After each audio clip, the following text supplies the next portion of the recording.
Well, when Kawhi came down on Zaza Pachulia's foot in that series a few years ago, that shifted the dynamic from San Antonio being the Western Conference dominant team to Golden State sort of taking over in that series.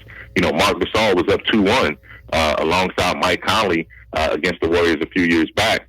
Conley has a broken face. The symptoms get worse from that standpoint. Tony Allen does his hamstring in late in game three, and that series shifts. And then, of course, obviously, you got Serge Ibaka, who was part of that team in Oklahoma City, was up 3-1 and squandered it. So these guys are all taking this business approach to close this thing out today, and that's what you're seeing in every single interview, every single practice, every single moment that they have a chance, and is led by Kawhi Leonard. Well, and what he's done on and off, and I think, Mike, the thing that's most amazing about Kawhi and this team, he's emblematic of what they've become. I mean, they were a team that, how many game ones at home did Toronto lose and choke away over the years? They always had that feel about them of, oh boy, I don't know, mentally, can they really get over the hump?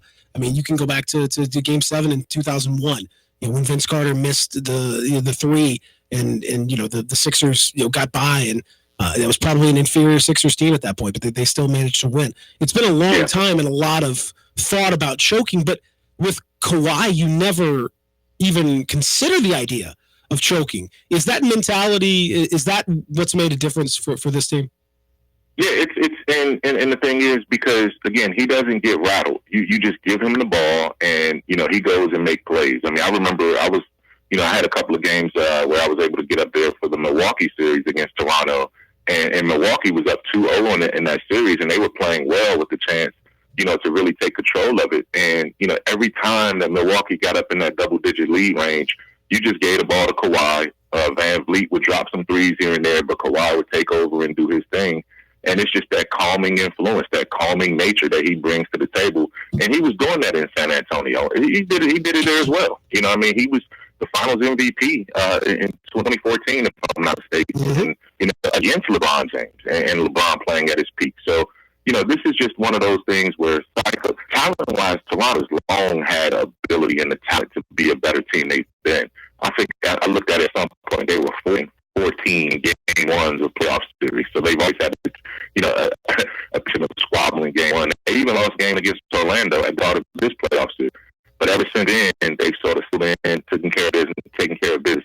And every opportunity that they've had a chance to close out series at home, they've taken advantage of this playoff series as postseason every single time. So they do it 4 times in a row at the first opportunity if they take their business tonight. Michael Wallace, joining us here this morning from Toronto. Game 5 tonight. Raptors up 3-1 with a chance to close things out. You've covered, as I have, for Gasol for a long time. He's obviously now part of things in Toronto. That trade has worked quite well for Raptors. It remains to be seen long term what happens with Valanciunas, who's got a decision later on this week about the Grizzlies. But to me, Mike, in covering Mark and the complications that we've seen with him and Fizdale and just his kind of Mark's demeanor in general, this feels to me like his ideal situation, like his ideal team. They're all experienced, they all play defense, they all are smart, they're high IQ guys. Do you get the sense talking to Mark that he's got to be thrilled about where things worked out? Oh, no question about it, man. I talked to him, a couple of different times throughout the playoffs now, and I saw him yesterday after practice. As a matter of fact, writing up a preview piece right now that's going to be up on Grind City Media a little bit later on today, going into Game 5, and just how calm he is, how relaxed he is. Peter, you and I know we've been in that locker room after games for minutes and dozens of minutes and maybe even up to hours. Just getting at Mark and seeing him exasperated and sort of venting and it's just I just think at the end of the day, the Grizzlies needed Marc Gasol, particularly after the core four, to be a different version of a player that he just would not be comfortable being. He would rather be the third, fourth, or fifth option on a team that has other frontline guys that can do the heavy lifting, and he can sort of augment and supplement that. The Grizzlies needed him to be a number one, number two. And Mark's game throughout his career has never been comfortable in that kind of role. So I think that part of it he doesn't have to worry about that anymore. Kawhi Leonard is clearly the leader there. He understands guys that everywhere else knows their roles, are comfortable in their roles. And look at the last game. I mean, Serge Ibaka was playing well. And one of the things that I've talked to some of the assistant coaches and some of the people around the Raptors, they say, look, Mark, what he does on the court is obvious. He moves the ball, he shares the ball, he shoots the game. But what they don't see and what people don't really see on Mark is that he's the starting center clearly on the team. But when Serge Ibaka has it going and Nick Nurse tries to put Mark back in the game, Mark goes, Nick, hey, look, let Serge roll. He's rolling right now. I'm fine over here. Let him play this out and see how it goes. And then Mark goes in after that. So it's almost one of those situations where his selflessness is absolutely defined with his team. And I think that's where his dominance is coming in at. Whereas with obviously Kawhi is on the court, Mark is doing it in a more cerebral way, other ways to make sure everybody feels involved and engaged. Mike, we talked about in round one, Durant finally for the first time listed as questionable. Each time prior to a game, Steve Kerr has ruled him out, completely said he's not playing. He didn't do that yesterday. He says that he's listed as questionable. That's the situation. Can you envision a guy listed as questionable for finals game not to play? I can't imagine that. I think Kevin Durant will be out there tonight. He's come too far to do this at this point in the back out. I don't see. The thing about it is that Kerr, I think the Warriors really did themselves a disservice the way they handled it from the jump. Because at the very beginning, when everyone in the world saw what Kevin Durant did when he reached back and it looked really, really bad in that game, they dismissed it as basically a minor injury. He's going to be okay in a couple days, blah, blah, blah, blah, blah. Well, it's been a month plus now. And I think we knew at the time that injury was far more serious than the Warriors were leading us to believe. But then you get into this game where is he ready? Is he not ready? Is it a setback? Is it a misdiagnosis? What's going on? Does he want to play? Is he in his feeling? All of those things. And now you get this point where you're in a desperation mode. Clearly, he really didn't practice yesterday. As much as they say he's going to go through a workout, he really didn't do anything yesterday because they were on the floor for maybe 40 minutes. And he was last one on the floor and the first one off the floor. The media didn't get a chance to see it. So how much could he really have done to push himself in competitive scrimmage situations? I don't know. So he's going to be going out there cold. They're going to have to make an adjustment around him. And I think that may impact him one way or another for sure. But I think it's going to have a worse impact on the Warriors than I think it does initially, and a better impact because they're going to have to wait and see what he can give them instead of just going out there balls and trying to get it done themselves. So it's going to be intriguing for sure. So what's your gut telling you about tonight? My gut's telling me tomorrow's going to close it out. I mean, it's just, Golden State is going to have to hit a home run. It's going to have to be a miracle for them to pull this out. I'm not saying Toronto can't lose this game. I was here for game 2, and they found a way to lose it, especially with that 22-2 run or whatever they went on, and Andre Iguodala hit big shot at the end.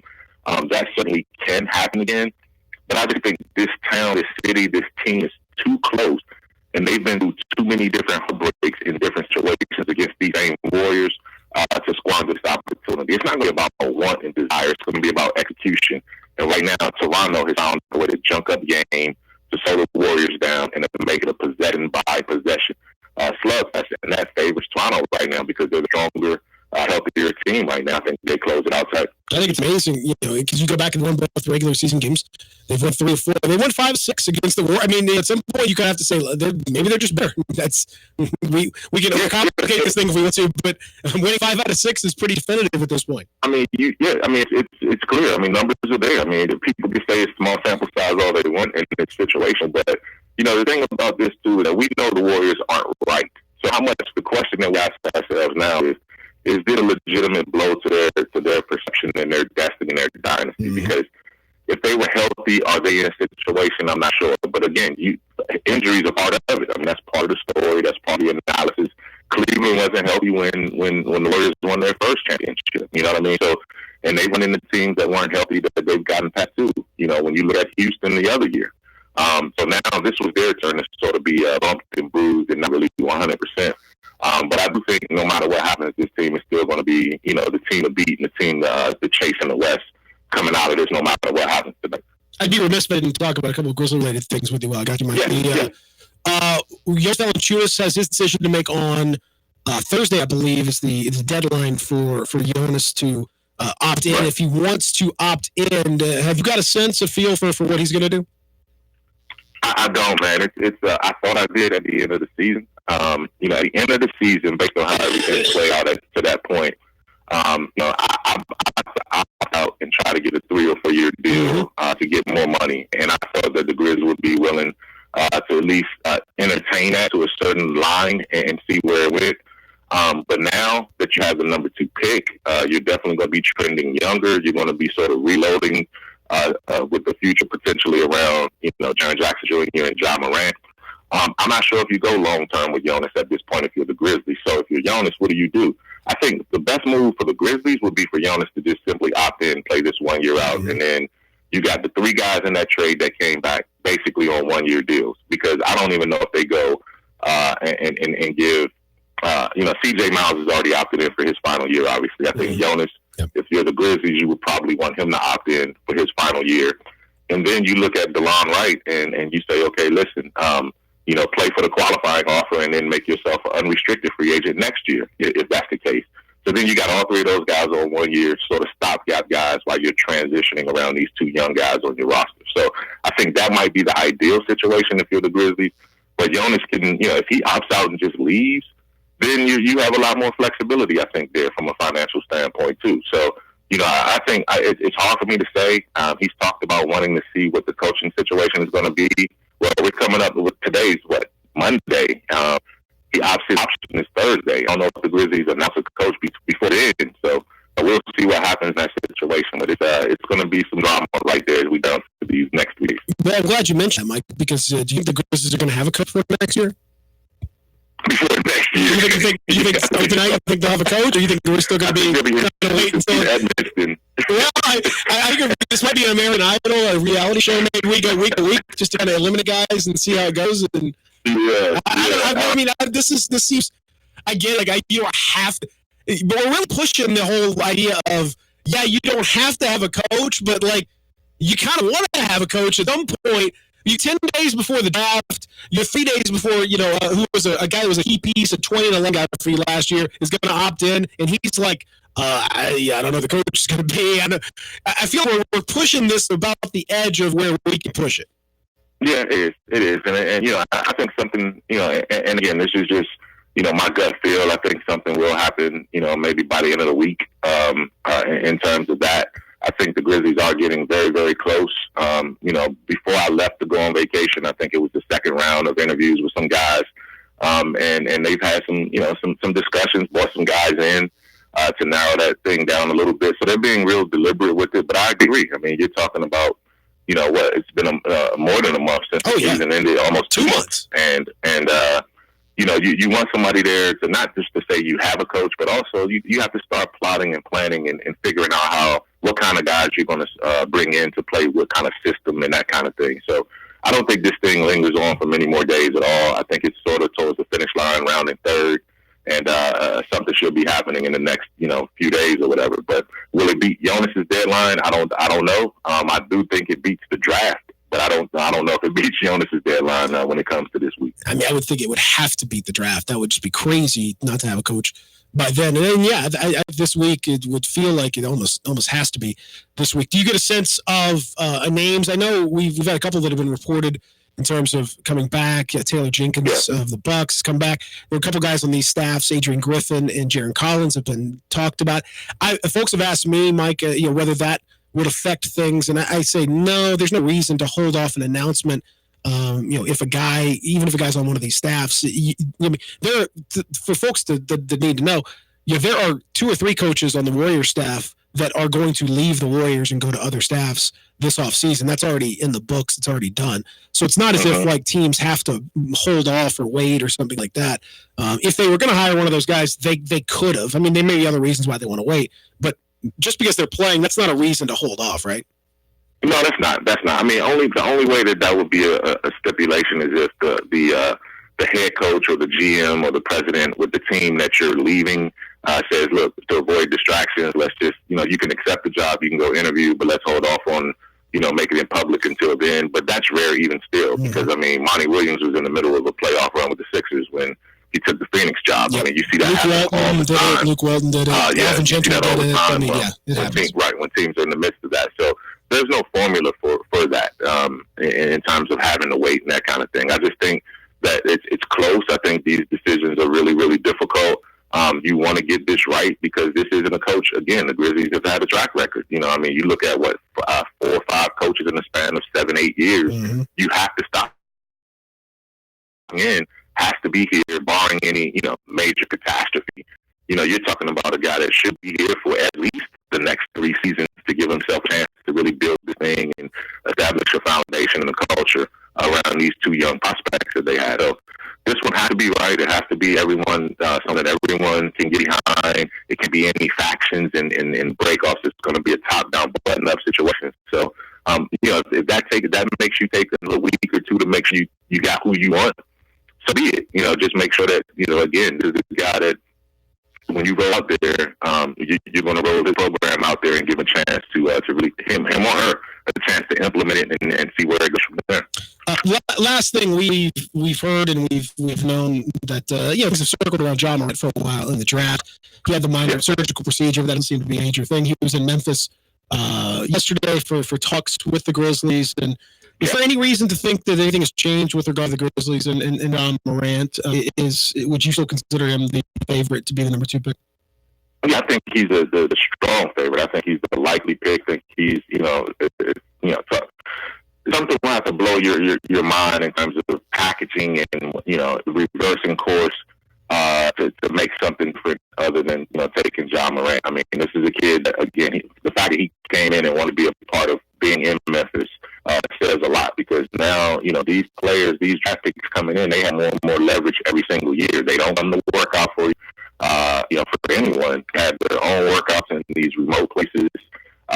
They do it their own way. They don't do interviews. They control what they do when they come in town. The agents have given these young kids coming in so much leverage and power up into draft day. And then ultimately it's up to the team whether they want to pick you. So for Morant to come in and for Tanner, his agent, who's one of the more respected low-key guys in the industry, to be willing to do that says a lot about how they feel about Memphis and also how Memphis feels about him. So,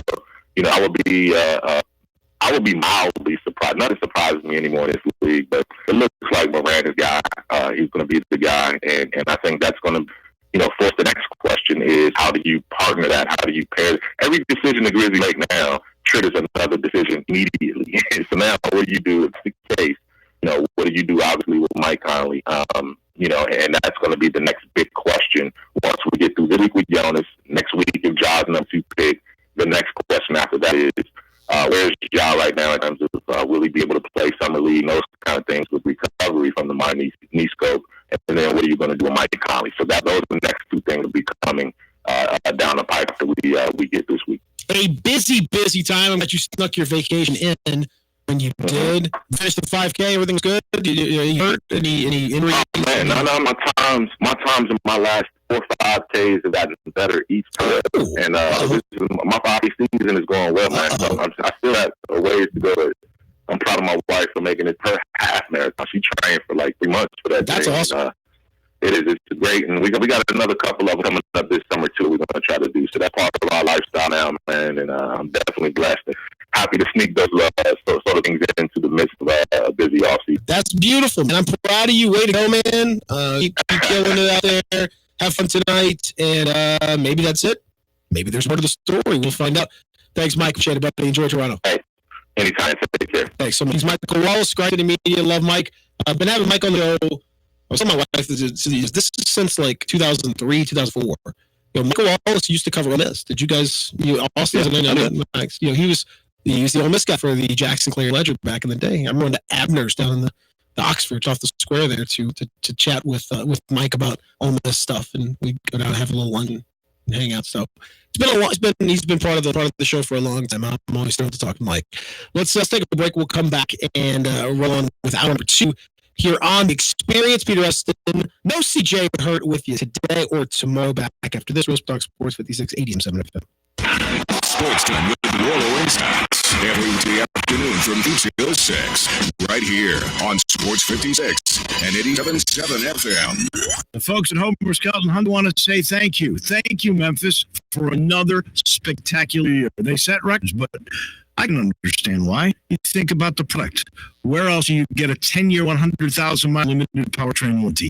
That's what you get on every new car at Homer Skelton Hyundai. Oh, and thank you again for the 11th straight year, the number one certified pre-owned car dealership in all of Memphis. It starts with that product, but then it goes to the shopper assurance. Where else do you go where you get transparent pricing, flexible test drive, take car for a couple of days if you want, streamlined buying process? You're not going to be there all day, in and out. And then, and I have not seen this anywhere else, the 3-day worry-free exchange. You buy a new car, if you've got any buyer's remorse, you've got 3 days to change your mind. Just get on Lamar, take it into Mississippi, the first exit's Craft Road, turn left, and go see Chris True, all the gang at Homer Skelton Hyundai. The Grand Mix Dream Bacon Burger is one of McDonald's most popular burgers in Spain. To try one, you have to reprogram your GPS, recalculate, go to the airport, leave your car, buy a plane ticket, land in Madrid, and go to McDonald's. Bienvenida a McDonald's. Or you could hang that next left and get to your neighborhood McDonald's now. Because for a limited time, the juicy Grand Mix Extreme Bacon Burger and other worldwide favorites are here. Around the world, now around the corner. At participating McDonald's for a limited time. It's happened again. Miramichi, that heaven in Woodstock, 15 miles north of downtown Memphis. Miramichi has been made the number one public golf course in the state of Tennessee. 15 minutes from downtown, all this natural beauty, this very tough test of golf is there for you, and it's number one again. They've improved again, too. They've made changes. They always do. They want you to have the best golfing experience you'd possibly have, and they keep on making these adjustments. They've knocked down some trees. They made it easier. They have better conditions with grass. The greens, outstanding. And once again, they are number one. I also should tell you they've got new golf carts, and they've got these cool little things where you hook up your phone, it'll charge, and at the same time, you've got GPS on your phone. All kinds of innovation and a world-class golfing experience at Miramichi in Woodstock. This Father's Day, eat like your dad taught you with Edmiston. Just fire up that charcoal and grill some smacking falling off the bone, God, and go into heaven so good you can. Or heck, grill a whole hog.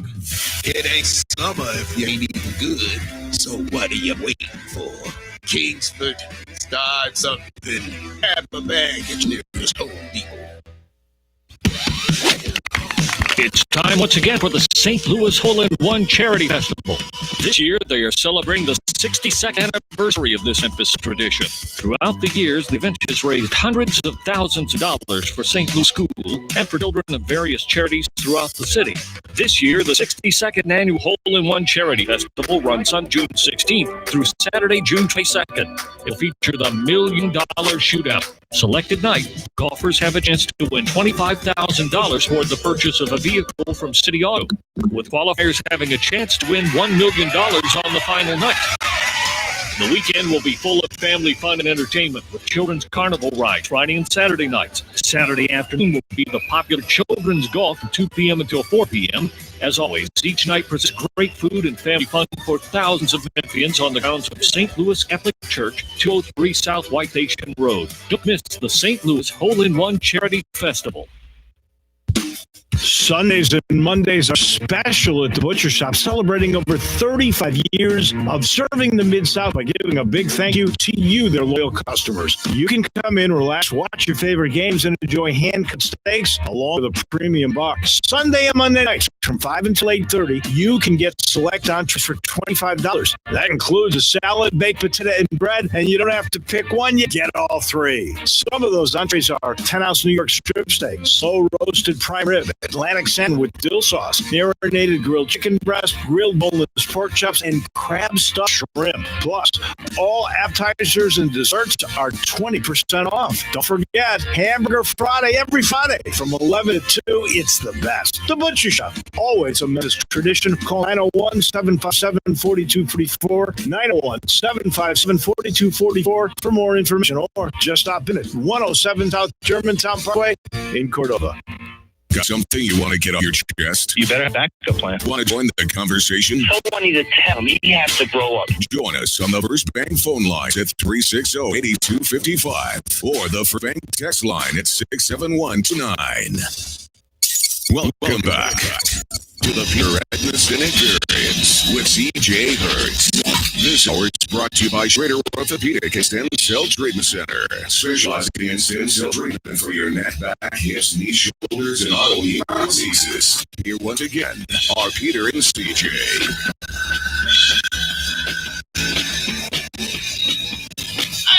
Oh, let's go. Let's go. Let's go. All right, back with you as we continue hour number 2. Here at the Family Leisure Studios, I am Peter Edmiston. Normally, I'd say I'm alongside CJ Hurt, but today, not so much on the experience.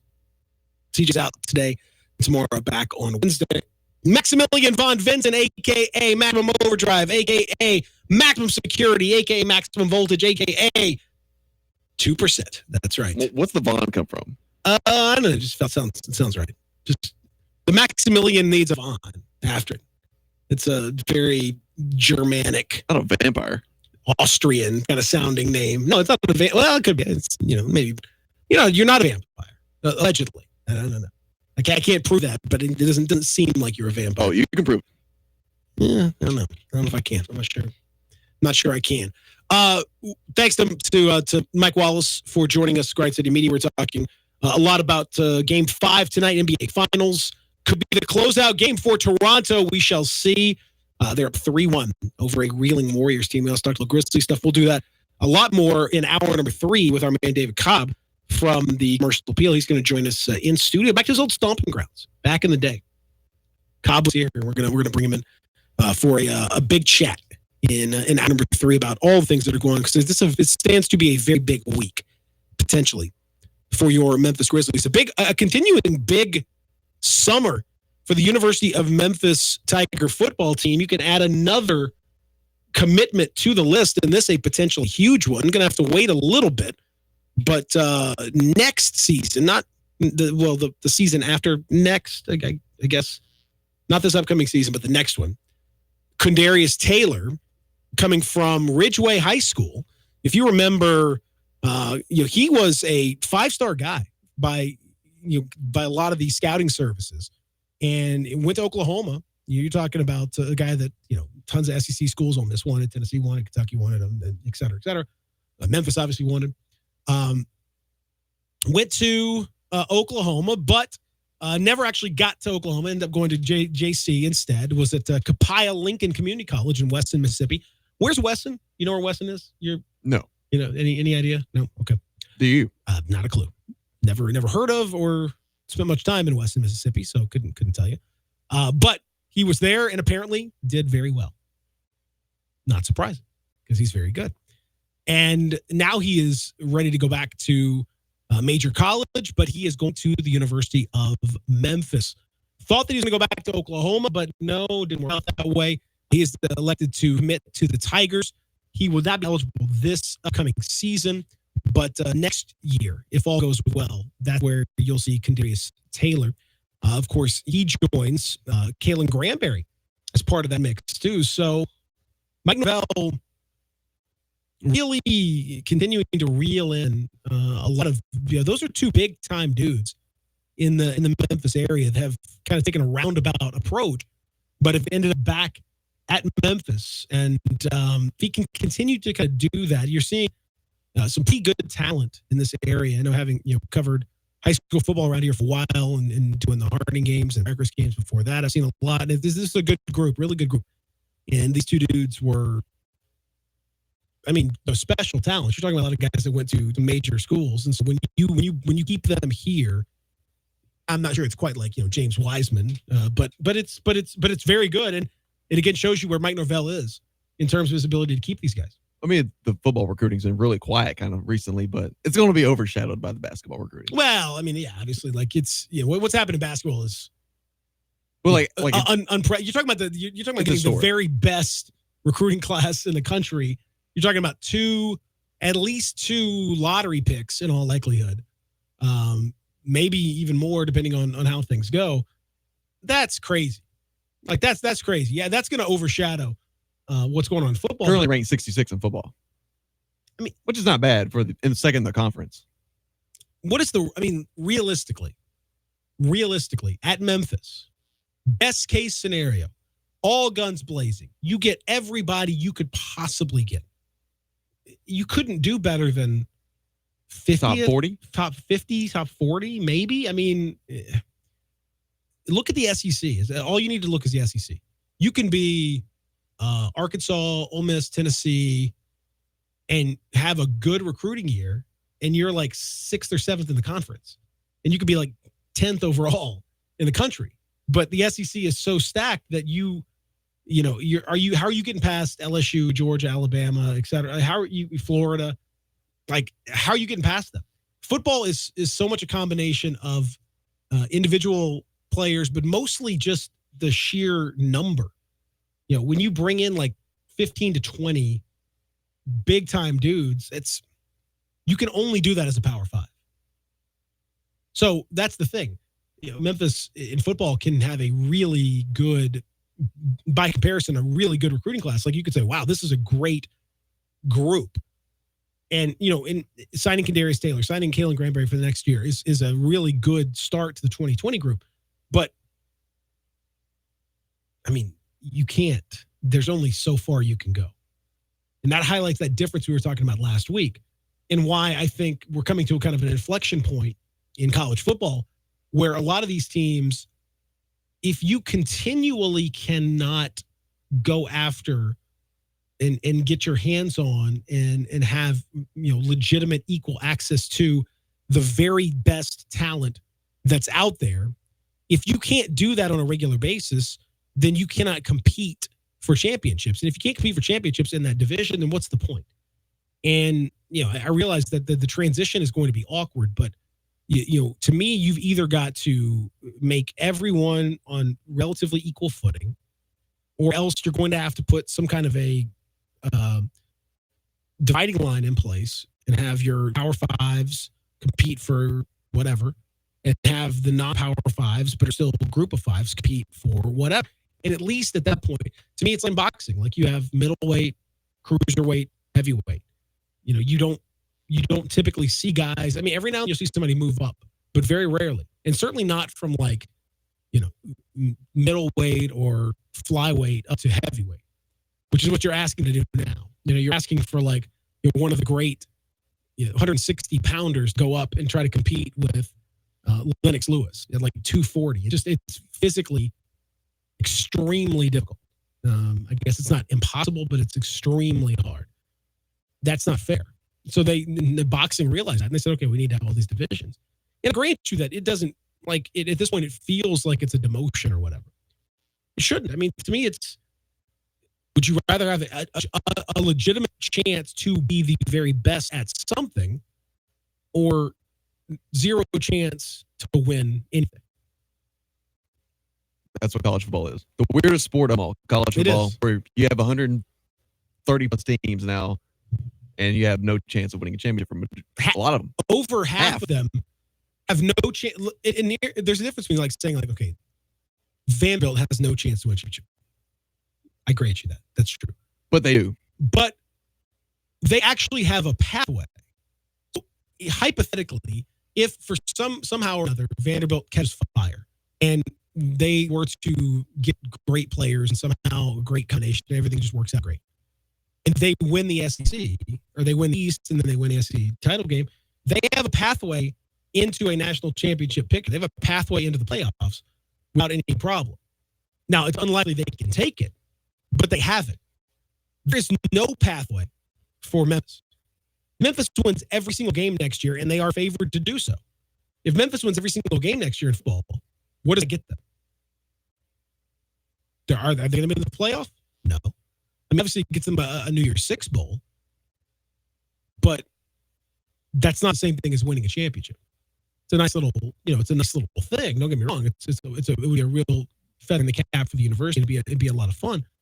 It would not be a legitimate chance to win a championship. And I've always felt like we have gotten used to it, I guess, in college football. We've just grown up with a system that's really stupid, and everyone's just kind of taking it on board and accepted that's the way it is. We just have to accept that. But you would never design it to be this way. You would never put that out there. It doesn't make any sense to those players to tell them, before the season starts, guys, look, you guys can win every single game that's put in front of you, and you can't win a championship. Sorry. No sport with that. The NBA doesn't say, well, the Pelicans, they win every game. Sorry, they're not going to be able to make the playoffs. Well, college basketball, like you have, no matter what level you are, you have that possibility of winning a championship. Exactly. You have the way to do it. But like in college football, I don't know why it's always been that way. We accepted it, like you said. It hasn't been talked about until like recently with the playoff system, but now it's like, what's the point? It just seems very silly to me. Like and ultimately, like that's just sad for those players. So my question would be, wouldn't you rather? I mean, I know it's hard to admit because people have this deep-seated thought that maybe somehow they'll figure out how to crack the code and be the first to do it and all this stuff. It's never going to happen. You buying lottery tickets out there, you're not going to win. I know somebody's going to win, but it's not going to be. What was the highest UDF was last year? Like 7 or 8?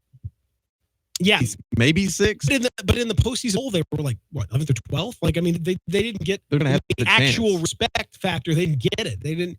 You'd have to have the likelihood or the amount of other things that would have to happen to a group of 5 team, even a very good one, into the playoff are just impossible. It's impossible because they respect the people that the selection committee doesn't respect their body of work. They don't respect that competition. They don't respect that group. So they're not going to put them in. To me, that said, all right, well, you know what?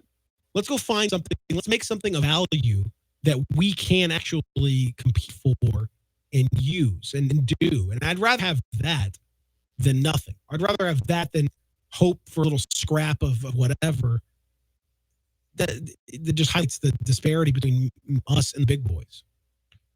So that's the frustrating thing about it to me. And I think Mark Knowles doing an amazing job.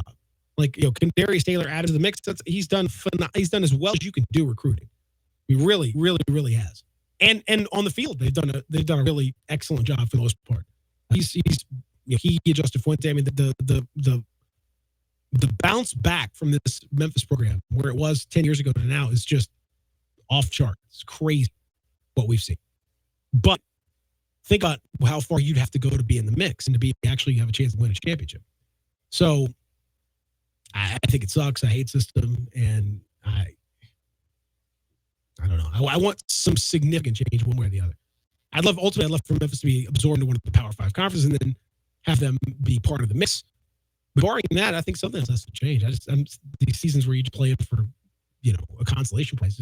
We love college football so much it's almost accepted. Like we accept it. Like okay, it's no big deal. And that's why. Why do we accept that? Why? We're used to it. Yeah, exactly. But why should let's think about it. Let's not do that. We'll take a break. We'll come back. Lots more to get to as we continue here in the Family Leisure Studios with the Peter Edmiston Experience without CJ Hurt today. But my man Max is on the other side of the glass. Where can you hear Real Sports Talk, Sports 56, 87.7 FM. From Penny, the Tiger player. Through Penny, the Tiger coach. Well, I think the main game plan is we can teach you. We're going to develop you. We're going to get you better. For over 25 years, we have been Real Sports Talk for Memphis in the Mid-South. Sports 56 and 87.7 FM. Hi, this is Doug King, owner of a small business, King's Tires, South Haven, Mississippi. I'd like to tell you about a new business I opened, the Green Room CBD Company. If you haven't used CBD, it's a great product. It works for most people about 95% of the time. If your pain's a 10, CBD can make it a 5, make it more livable every day. Come by and see us. 1715 Main Street, State Line Road. That phone number is 662-510-5625. Thank you very much. Visit Frontier Western Store this Father's Day for the perfect gift. All Carhartt Force t-shirts are 25% off. This is the Clydesdale of t-shirts. This is hardworking cotton blend puts away sweat, resists stains with a relaxed fit, giving Dad plenty of room to move. Save big on Force. 25% off now through Father's Day. Next, area polos are buy 2, get 1 free. Frontier's got solid and striped polos in a variety of fabrics by area, and they all buy 2, get 1 free.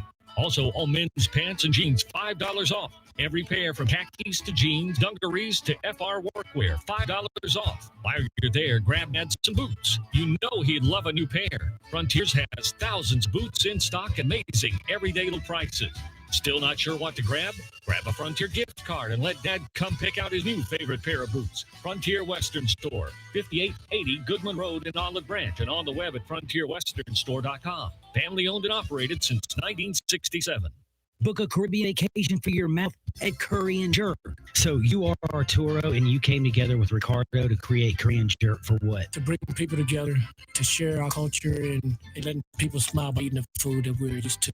We want to bring the combination of the West Indies culture to share right here in America with others. And you don't have to go all the way to the Caribbean to have a taste of the Caribbean. You can have it right here in downtown Memphis. That is absolutely correct. Chef Ricardo, tell a little bit about Sunday brunch. Yeah, our Sunday brunch is like something different that you will get. It's like a mixture of a Caribbean mixed with the basic type of brunch people use here in Memphis, but we just turn it up a notch with our Caribbean spices and flavor, and it is such a big difference. At Korean Jerk, located in the heart of downtown Memphis at 126 Monroe. Lunch daily from 11 to 2, dinner Tuesday to Thursday 5 to 10, Friday, Saturday 4 to 11. The Grand McExtreme Bacon Burger is one of McDonald's most popular burgers in Spain. To try one, you'd have to reprogram your GPS, go to the airport, leave your car, buy a plane ticket, land in Madrid, and go to McDonald's. Bienvenido a McDonald's. Or you could hang that next left and get to your neighborhood McDonald's now. Because for a limited time, juicy Grand McExtreme Bacon Burger and other worldwide favorites are here. Around the world is now around the corner at participating McDonald's for a limited time. And now, a page from the Diary of Flo. Dear Diary, there's something about protecting people's homes, progressive, that inspires me. Because I just had an idea for a book. Well, it was originally an idea for a movie based on a play inspired by a podcast. But the idea is how you can save when you bundle home and auto. Might not be the best idea for a book. Save an average of 17% on car insurance when you bundle home and auto through Progressive. Maybe a radio commercial? Guess we'll never know. Progressive Casualty Insurance Company and affiliates. Discounts not available in all states or situations. This is Sheldon Rosengarten with Mark Spensdorf Realtors, and I'm with my friend Marty Fulton, formerly of Plantation and Whispering Woods Golf Courses and PGA Life member. Marty, my goal has always been to shoot my age. Sheldon, not a bad goal as long as you live to be over 100. Yeah, I know. I spend far too much time helping clients sell or buy homes to devote to golf. I'd be lucky to shoot par. Sheldon, in real estate, you're way above par. That's why people often say when you want the job done, call Sheldon. Thanks, Marty. People should always talk to 2 to 3 real estate brokers when they're thinking of selling, and let me be one of them. They need to hear about my strategic marketing program with the Shellbucks option. That means the difference in what they sit or sell. They can reach me at 682-1868 or memphisrelocate.com. At 682-1868 or memphisrelocate.com. And go Tigers! Welcome back to the Peter Edmiston Experience with CJ Hurd. This hour is brought to you by Schrader Orthopedic and Stem Cell Treatment Center, specializing in stem cell treatment for your neck, back, hips, knees, shoulders, and autoimmune diseases. Here once again are Peter and CJ. I could make those people dance and maybe they'd be Go with American Pie? for a while. Really? All right. It's a beautiful song. Is this soft rock? No. Well, no. I don't think so. No. Welcome back to the program. I'm Peter Edmiston. No CJ Hurt today or tomorrow. Max Vincent taking care of the music on the other side of the glass with our friend Don McClain, American Pie Baby. He's talking about the Raptors losing to the Warriors. I don't know what he's referring to there, but it's the mysteries of Max. Well, we may never know. We'll talk to David Cobb coming up in hour number 3 about a big week ahead for the Grizzlies. I have to say, a couple of notes here.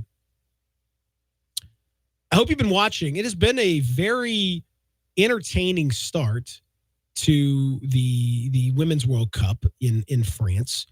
If you have not checked the coverage on Fox, you should. It's been the coverage has been good, and we're still very much in the early stages, but it's been fun to watch, and it's been nicer to watch on the women's side, because the men's soccer team is an abject disaster at this point.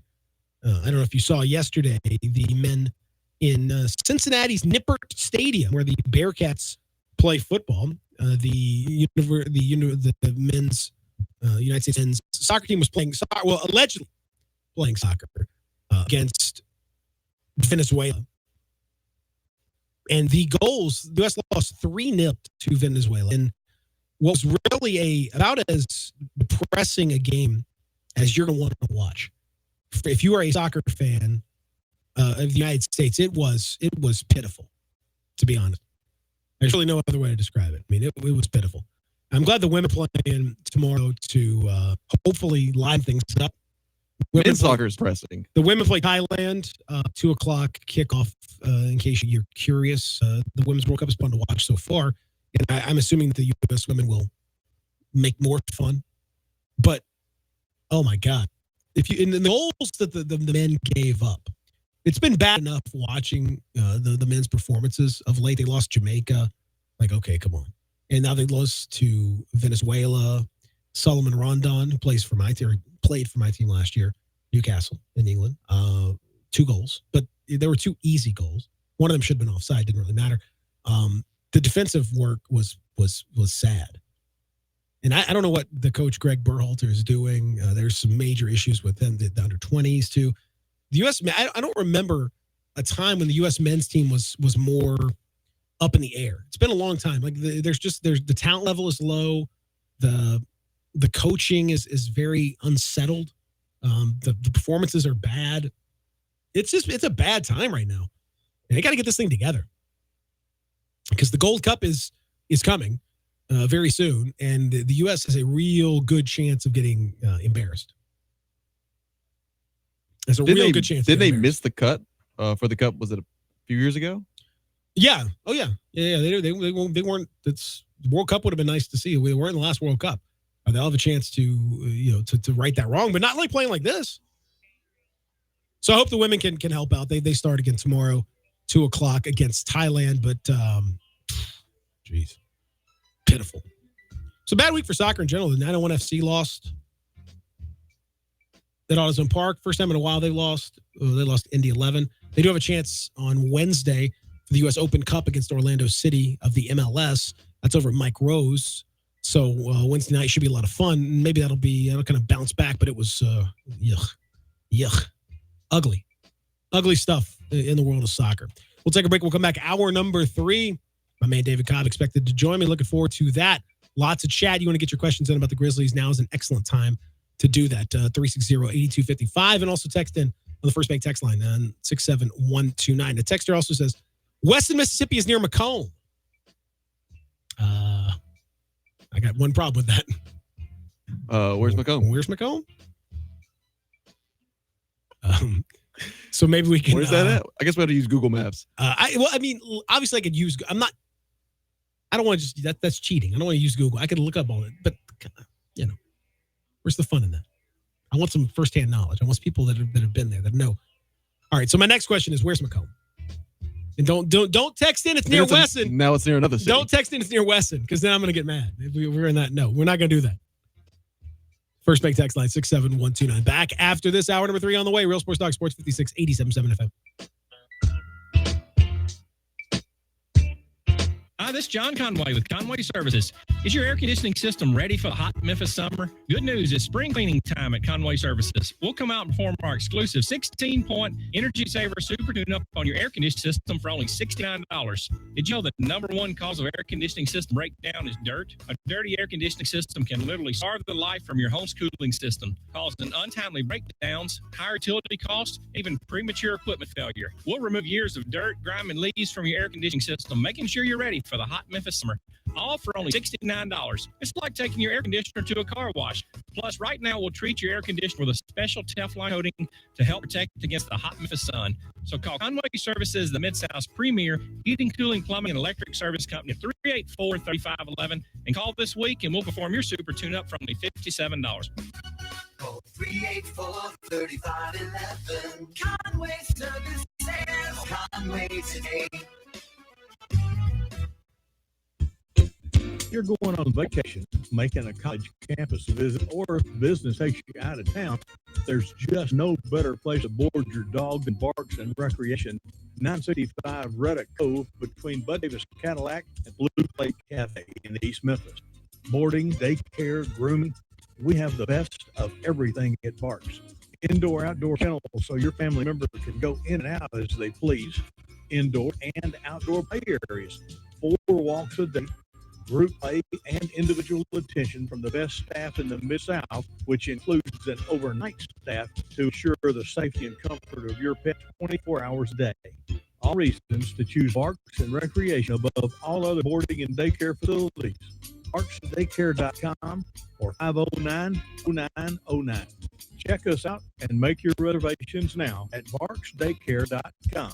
If your dog could speak, he'd say Barks.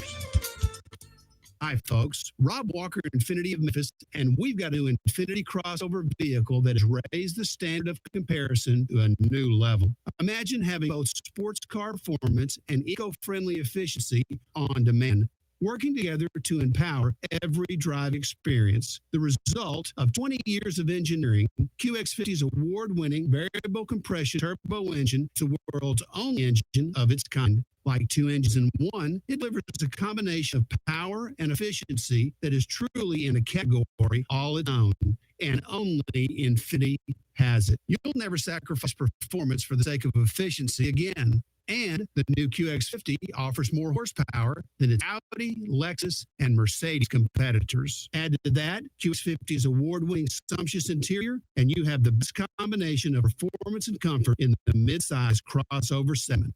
Infinity of Memphis and online at infinityofmemphis.com. Sunday and Mondays are special at the Butcher Shop, celebrating over 35 years of serving the Mid-South by giving a big thank you to you, their loyal customers. You come in, relax, watch your favorite games, and enjoy hand-cut steaks along with premium bar. Sunday and Monday nights from 5 until 8:30, you can select entrees for $25. That includes the salad, baked potato, and bread, and you don't have to pick one, you get all 3. Some of those entrees are 10-ounce New York strip steak, slow-roasted prime rib, Atlantic salmon with dill sauce, marinated grilled chicken breast, grilled boneless pork chops, and crab stuffed shrimp. Plus, all appetizers and desserts are 20% off. Don't forget, Hamburger Friday every Friday from 11 to 2. It's the best. The Butcher Shop, always a Memphis tradition. Call 901-757-4244, 901-757-4244 for more information, or just stop in at 107 South Germantown Parkway in Cordova. It's Father's Day. Eat like a dad taught you with Kingsman. Just fire up that charcoal and grill some lip smacking, falling off the bone, died and gone to heaven. So good you could ugly cry rib, or chicken, or heck, grill a whole hog. It ain't summer if you ain't eating good. So what do you wait for? Kingsford, start something. Grab a bag and get your new home. You already know you can listen to Sports 56 and 87.7 FM anywhere with the Sports 56 app or at sports56whbq.com. But you can also keep up to date with everything going on by keeping up with Sports 56 on social media. Be sure to follow us on Twitter, like us on Facebook for information on breaking news, station events, big guests, and opportunities to win prizes. Don't miss out on anything that's going on. Stay in touch with Sports 56 and 87.7 FM. Like us on Facebook and follow us on Twitter today. Real Sports Talk. Sports 56 WHBQ Memphis and WPGFLP Memphis. Flame Broadcasting Stations. Welcome back to the Peter Edmiston Experience with CJ Hurts. This hour is brought to you by Acura of Memphis. Here once again are Peter and CJ.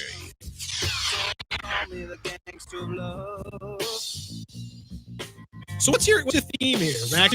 We were like we had some rap. I don't know, man. Like, now I changed it up. I'm gonna like you've drifted over you're into right. whatever is which Steve Miller Band's great, but I'm just rap. Did you want to rap Monday? I thought we were going rap Monday, which is fine. It could have been. I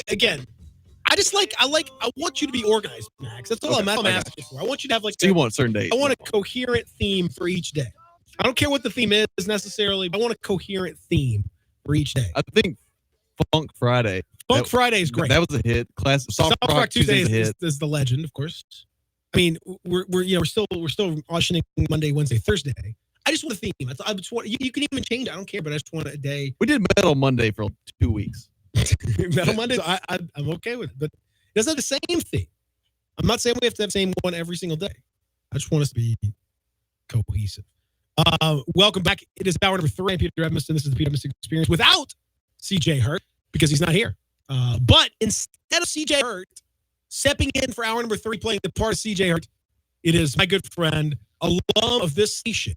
So I figured it would be nice to bring back his old stomping grounds in the studio for the whole hour. He's going to roll with us and just going to have some fun.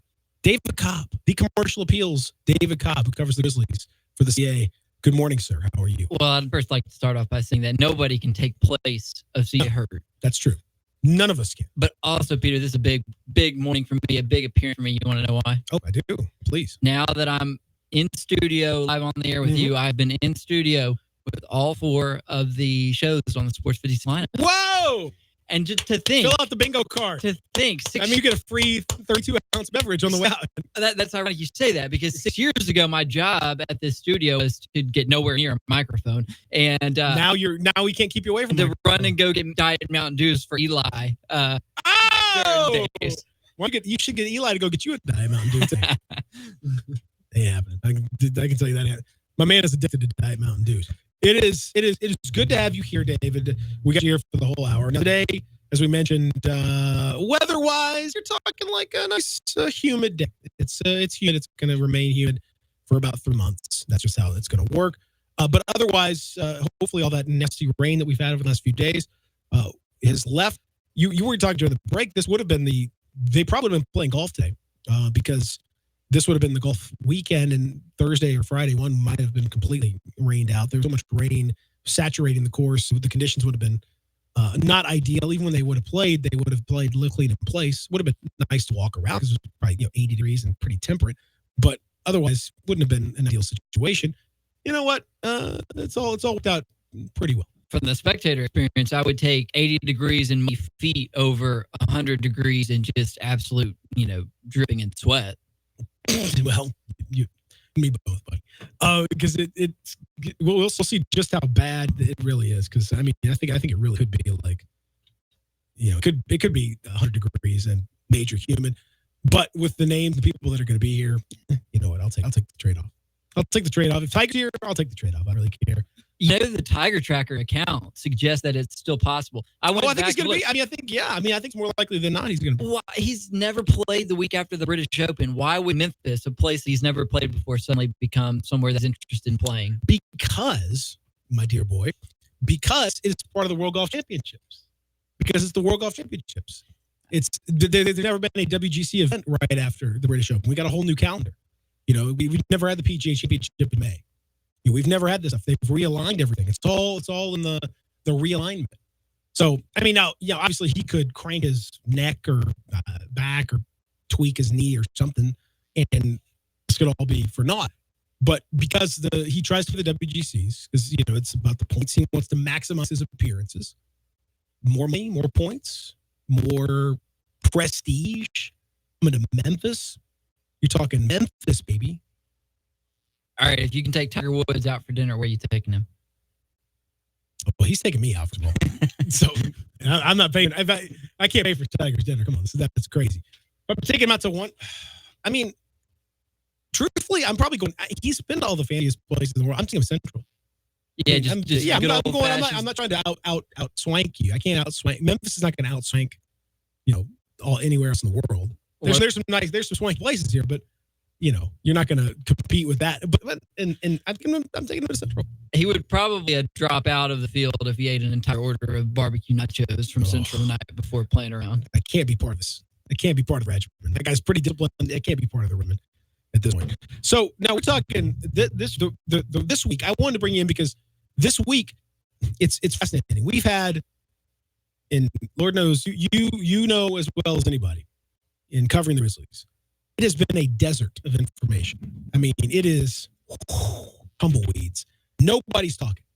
The organization is, they have completely, there's not even, as I understood, I don't know if they told you this, but I feel like we were promised there'd be even a few more public workouts, but there have been no public workouts to speak of. They had another closed door session on Saturday with guys that are likely to be undrafted and free, summer league type pickups or that sort of thing, training camp invitees. I've got a theory on why they haven't opened some of those because look, I mean, we would have, as reporters in this area, we would have liked to talk to Rainier Thornton, right? Mm-hmm. I mean, why not? Why not? There's nothing else going on. If you're going to work out a University of Memphis player, let's go down there and talk to him. Same with Kyle Alexander, who played at Tennessee. Yeah. There would be some interest around here in going to talk with a guy like that after the workout. But customarily, and Peter, you correct me if I'm wrong, because this is my first off season on this beat. But my understanding is that in the past, when they had open pre-draft workouts and allowed media to come and see the end and speak to the players who were participating, they also made a front office executive available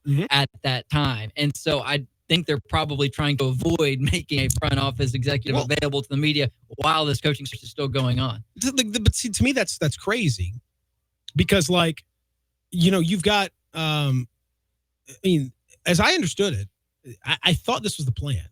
Maybe I'm crazy. But I'm pretty sure I had a conversation to this effect that Zach Kleiman would have been available at these workouts. Right. Which I don't know why he wouldn't have been. And all you have to say is, hey, Zach, do you guys have a coach yet? No, we're not going to talk about that. Okay. Are you going to get a coach soon? No, we're not going to talk about that. Okay.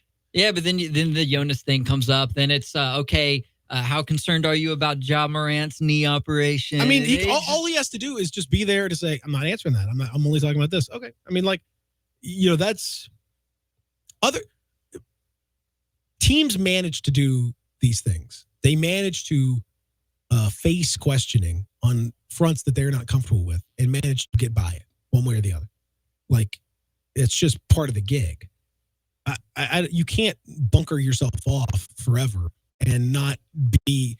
People are wondering, what is going on at this point. I was talking to Mike Wallace in the last hour.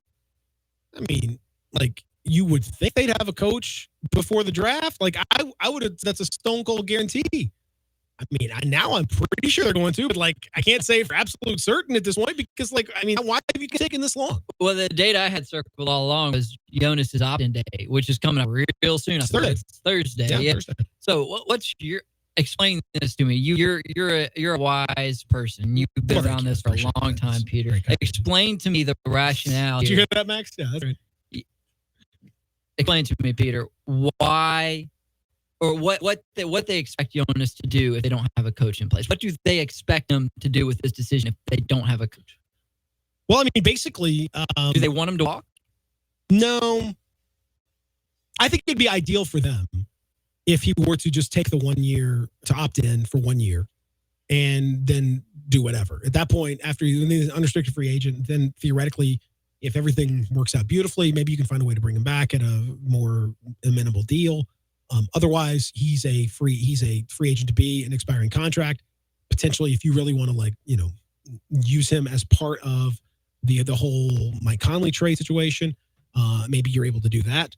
And that would be a possibility where, okay, Mike plus maybe you're just getting rid of a boatload of salary. You're taking on a boatload of bad salary with some picks. Maybe that's a possibility.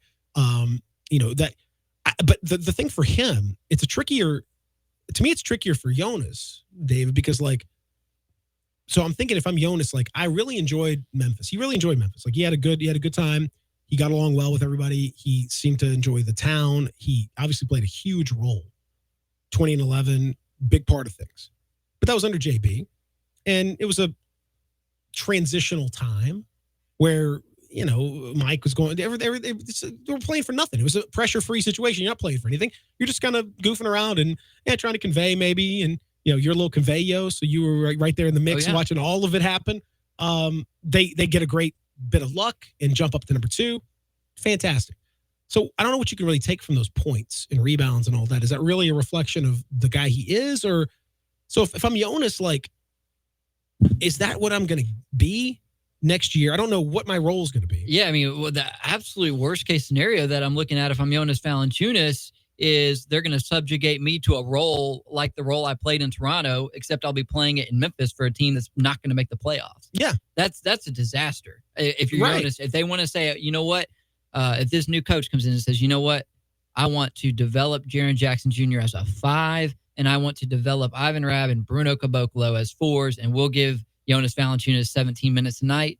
That's a terrible situation. Exactly. Because now then he goes into his free agency as a devalued guy.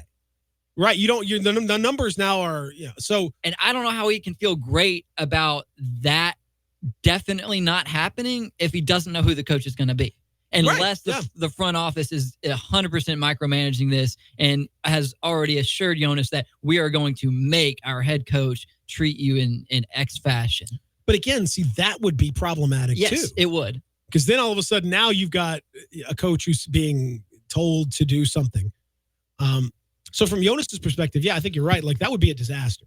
So he comes in and he's not used properly or not used at all. However, this is a free agent market that is, very, it's big. Half the league is basically. He's not the best center. If you go, he's not even close. Yeah.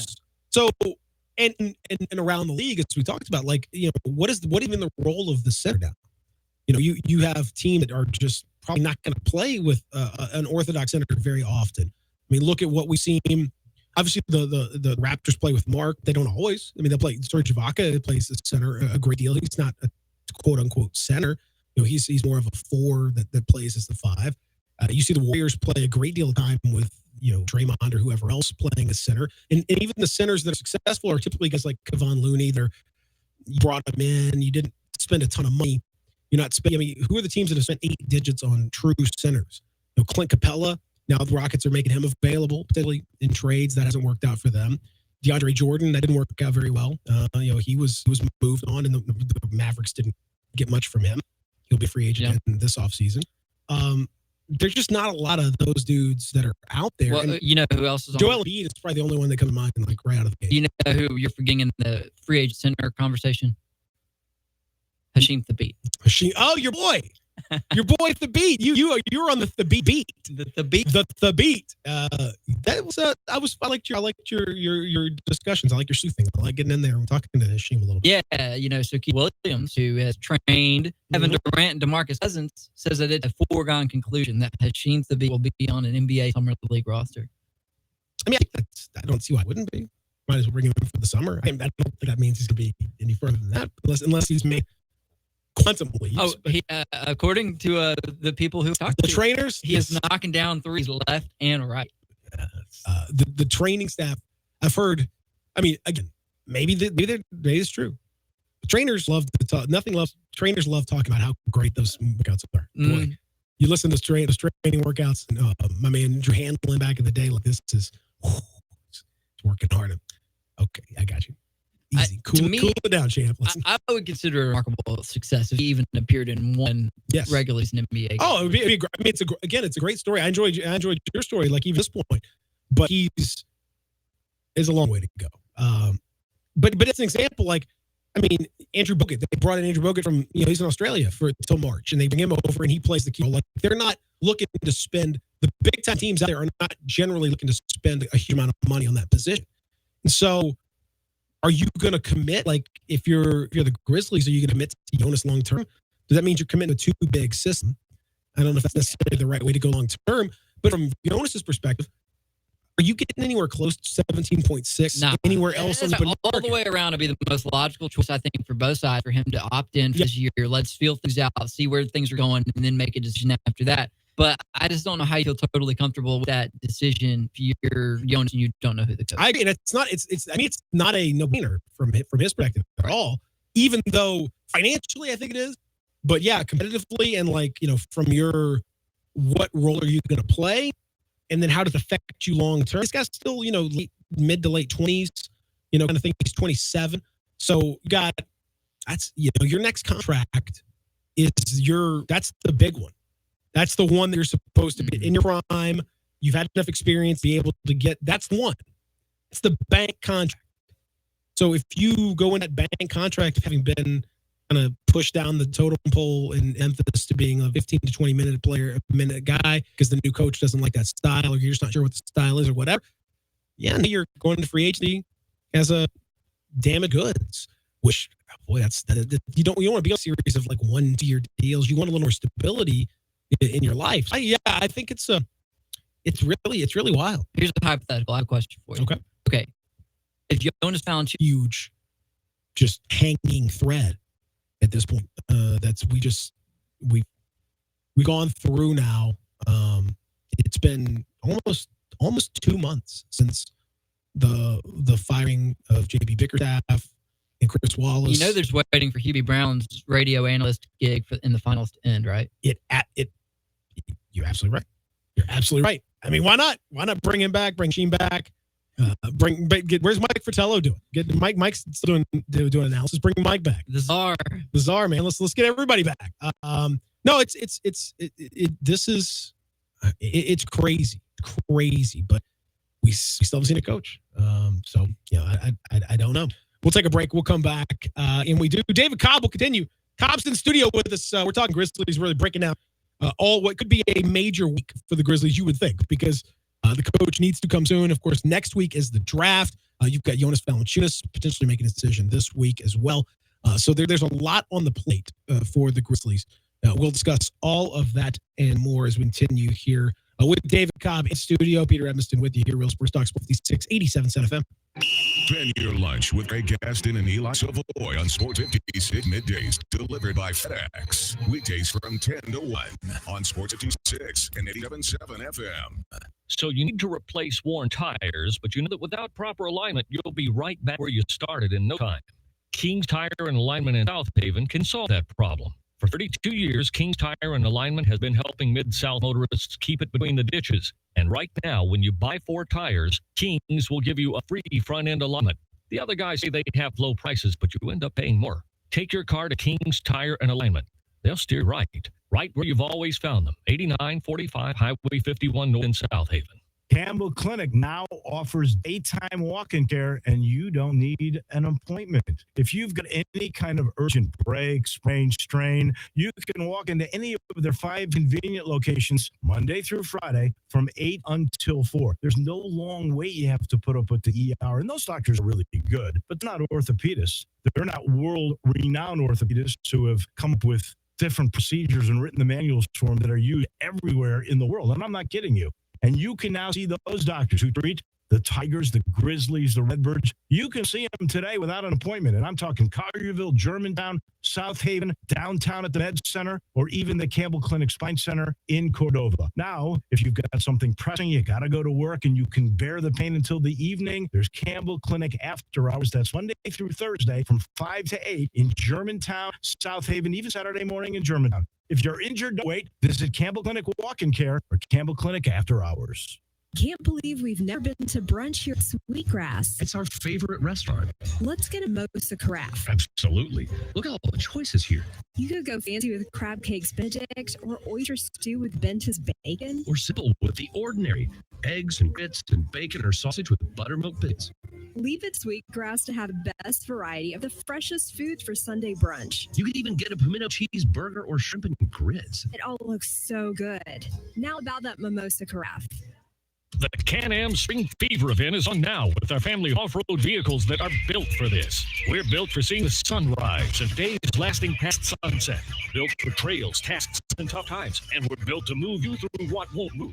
So how do you become built for this? By getting to the Spring Fever event at Olive Branch Motorsports, 5656 Goodman Road in Olive Branch, and finding a brand new Can-Am off-road vehicle for a $3,000 rebate on select 2018 model for a limited time. Certain restrictions apply, subject to credit approval. Your dealer for details. At First Bank Mortgage, their purpose is to help you get to a better place. That better place may be a lower monthly payment, that vacation you thought was impossible, or getting into a home with a fenced backyard where your kids can play. To get into your better place, First Bank Mortgage makes decisions right here at home, dedicated to helping you get to your better place. First Bank Mortgage. Call Daniel Mooney at 901-462-0145 today. NMLS 741022. Equal housing lender. Got something you want to get off your chest? You have a backup plan. Want to join the conversation? Someone needs to tell him he has to go up. Join us on First Bank phone line at 360-8255 or the First Bank text line at 67129. Welcome back to the Peter Edmiston Experience with CJ Hurts. This hour is brought to you by Agra of Memphis. Here once again are Peter and CJ. Yeah. Let me take y'all back, man. As I do so well. Are we going back to rap? There's no commitment for you. There's no commit. You got to commit to something. I mean, this is good, yeah, but you got to commit to something. Hard want to call it Mixed Mastered Monday. Yeah, Harden. I'm with Harden on this. Mixed Master Monday was great. But you didn't do that. Mixing it up, man. You didn't do that. Cobb, this is what I deal with.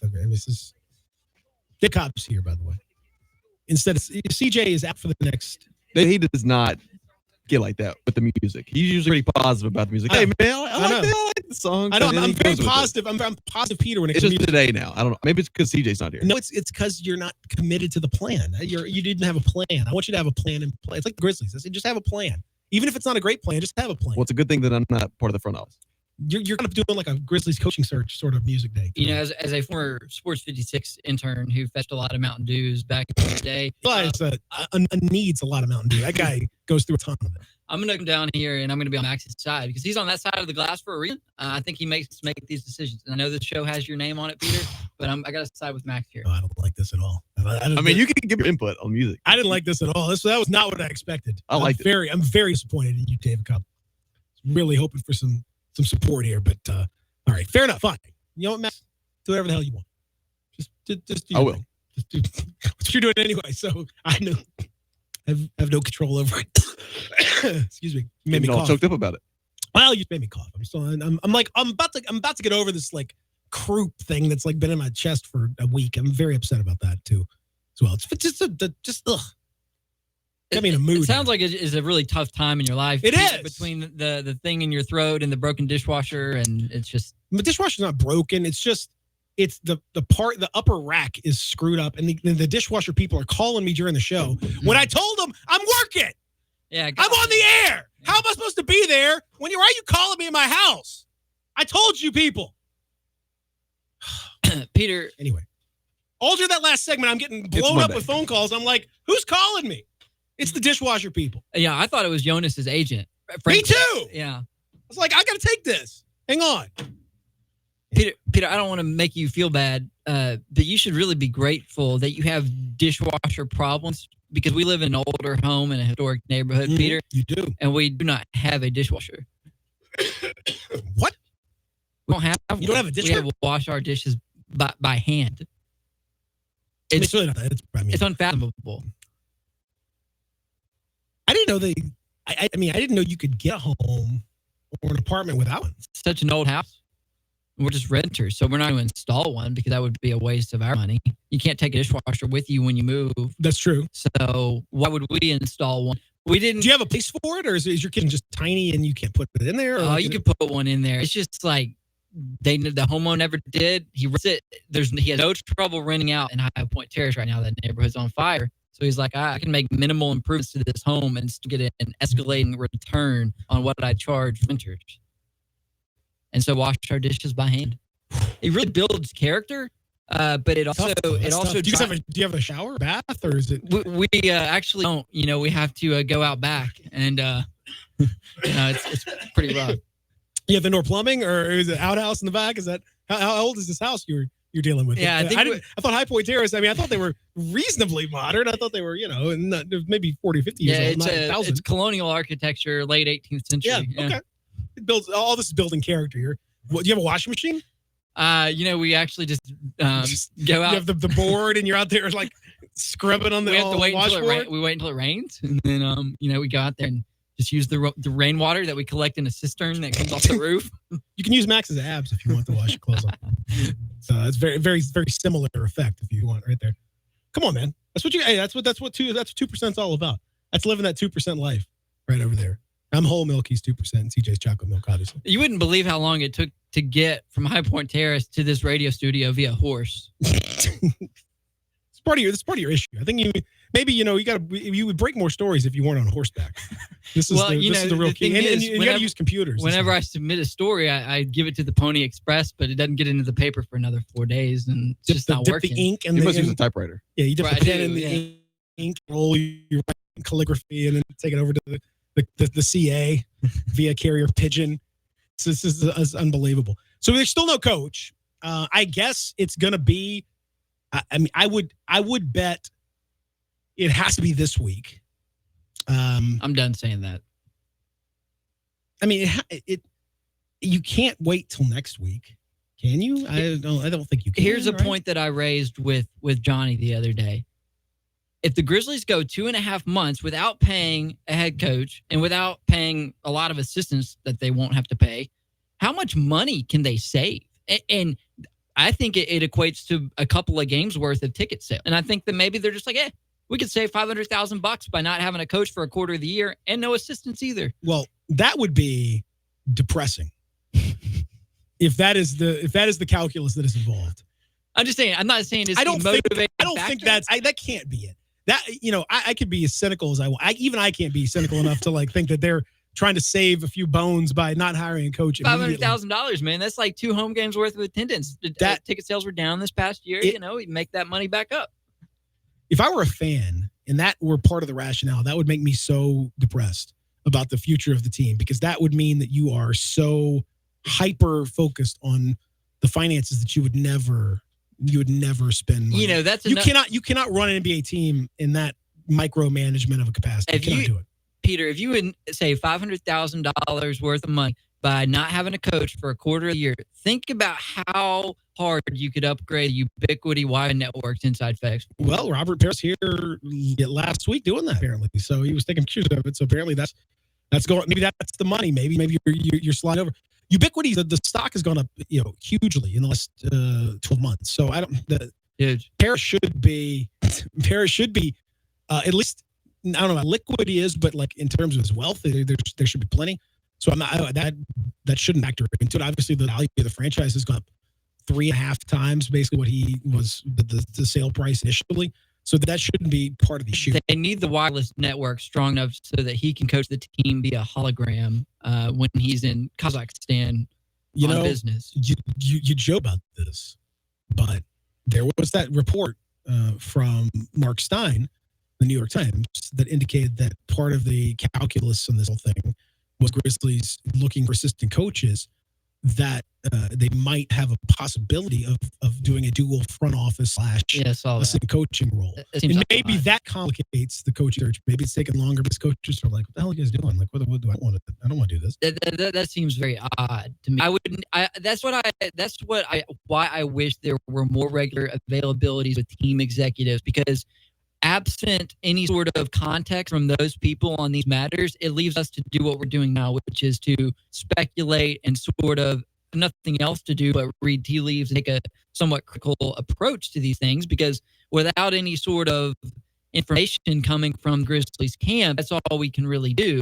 And if somebody would come out and maybe just explain that to us a little more via back channels, or even just give us a little bit of context or information, we might be able to sort of understand those things a little more. But that Steiner report, it doesn't make a lot of sense. I'm having trouble understanding how it would work to have assistant coach who was also part of the front office. No, but Stein is usually relatively plugged in. So like that doesn't seem, and we've heard tell of some Robert era, wackiness in years past. There was a discussion they had with Dave Yeager about, putting headsets on and that kind of stuff. And that was the report back in the day. That was debunked, or at least like denied by Grizzlies folks. But enough times, if you get enough smoke, it was the thing with like Vivek and the Sacramento Kings playing like 5-on-4 and having the one to just never leave the one end of the court. Stuff like that. Owners, particularly technologically, like driven as like the whole idea is to just be thinking of stuff and thinking outside of the box and whatever. Okay, but sometimes box is okay. Like you can stay in box on some of this, but I'm fine with that as an idea. Like if Parra comes in and says, "Hey, what have we thought about this?" and I should tell them it's a bad idea. Yeah, we thought about this. Not very good. And we should do that. Is there, okay, right? Then move on. Like no problem. Is there somebody in the front office with the courage to tell Robert Parra when he has a bad idea? This is now. I'm asking you a question. I'm saying now you are venturing down a good corridor here. I don't know the answer to that question. I can't, because Robert Parra is so secretive and so reclusive, and he's not made himself available to any media to speak of. He had the one short discussion with Hawkins back in December, and for that he had the team media stuff. Only people that they're paid by essentially get the opportunity to ask questions. So that whole thing, like if he were to be more open, maybe you can ask some of those questions and see nature of some of the stuff, but he doesn't want to do that. And I've asked many times, as I'm sure you have. And I mean, this is, I offered to go anywhere in the world to interview him. I said, I'll meet you anywhere in the world, and we'll do it wherever you want to do it. Kazakhstan, you want to do it. In Mongolia, you want to do it. In Thailand, you want to do it. On camels. You guys are traveling on camels. I was like, what? I mean, I told him, I said, that's that offers on the table. Like, I talked to the people at the Athletic, and they said, okay, let's do it. We'll send you to Kazakhstan. Wherever. Like, if they were committed to trying to do the interview, and they didn't allow it. So did I tell you about the time that I met Robert Parra? I heard you talking. I heard you on the story somewhere.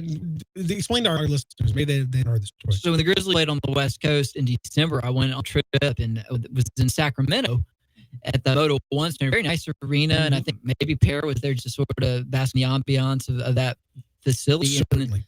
So I noticed he's sitting courtside, and so I grab a business card and I go over there and I just say, "Hey, Robert, how are you doing?" And he stands up and looks excited. Bobby P. Yeah, hey, buddy. Bobby P. And he looks excited to meet somebody who's clearly a fan of Ubiquity or what have you. And then, well, you didn't have your Ubiquity shirt on, as you often like to wear. A lot of people don't know Cobb is. Our Facebook follower can know that Cobb's wearing a Ubiquity shirt. Right now. We don't have a dishwasher and we don't have a shower, but we have Ubiquity Wi-Fi. Your Unify router, number one. And so I introduced myself, and I'm like, hey, I'm David Cobb. I'm the Grizzlies beat writer. The commercial appeal, and the look on his face, it just fell. I mean, it just dropped. And I would assume his fear was that I was immediately going to start peppering him with questions. That's my only logical sort of understanding of how Robert Parra's mind must work. He must have had some bad experiences with reporters in the past that sort of scarred him or made him a little uncertain. Because, Peter, you can attest to this in the NBA, much more so than in college sports. The people that you cover are accessible, and you can have off-the-record, informal, sort of casual conversations with front office members, coaches even. Players even. Yep. And so, I expected that to be the case with Robert Parra. Not that I wanted any, large quantity of his time. I just wanted to introduce myself. But he clearly became overwhelmed with a sense of trepidation when he learned who I was. And I left him with a card and just said, "Nice to meet you." And it was it wasn't anything more than that. But even just that little encounter gave me a little bit of a window into kind of how he operates. Yeah, I think that there's difference that people have we've seen.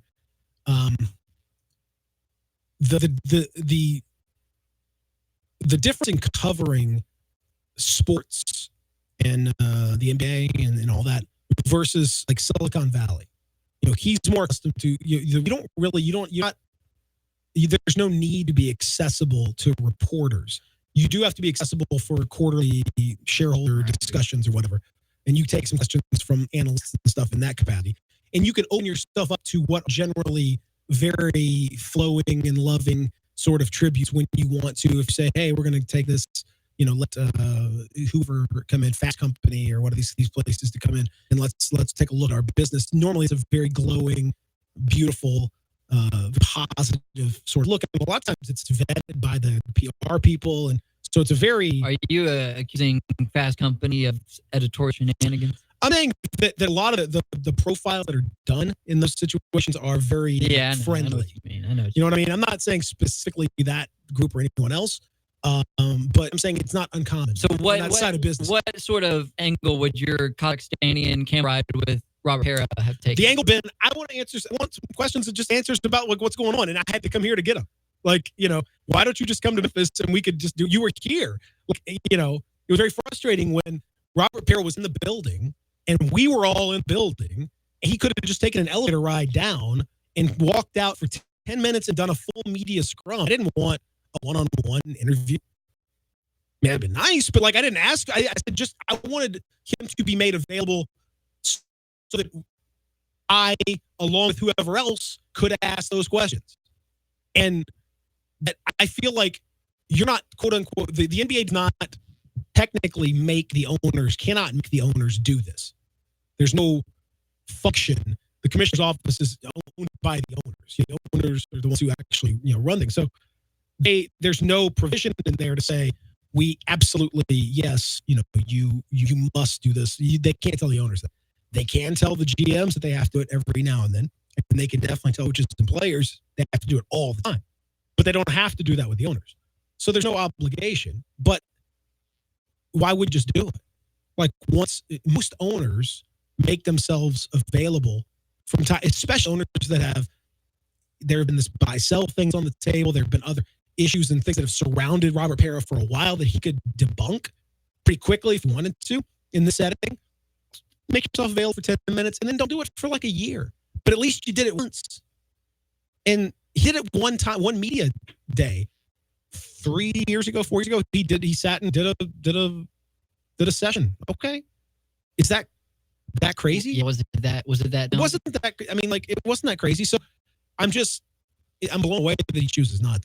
And it's, to me, it's, I don't know. It's dereliction of your duty as an owner to at least be, it's part of the civic function of the city, and you're getting money from the city.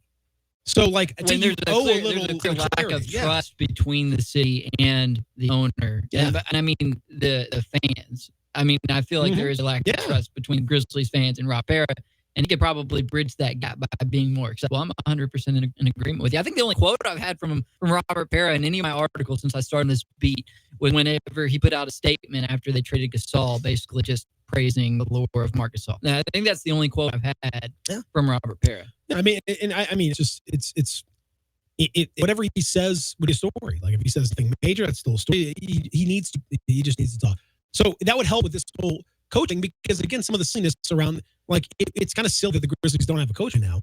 But people say, well, maybe there's some kind of thing about him trying to maybe he's trying to insinuate, and they say, oh, well, there needs to be an assistant coach, front office ties like that.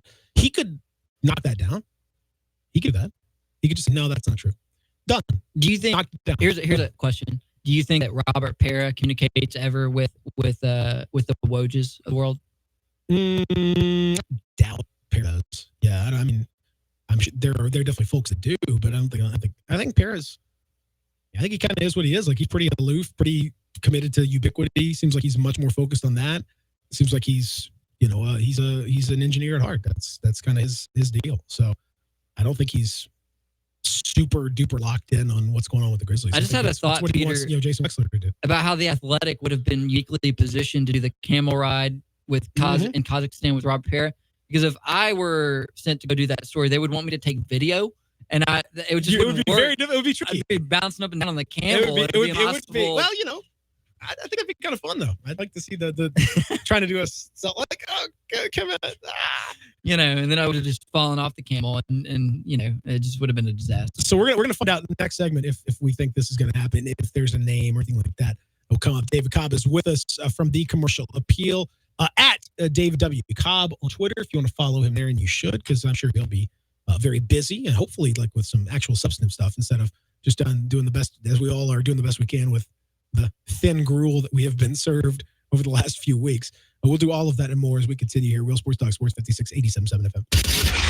Where Memphis comes for real sports talk. Sports 56 and 87.7 FM.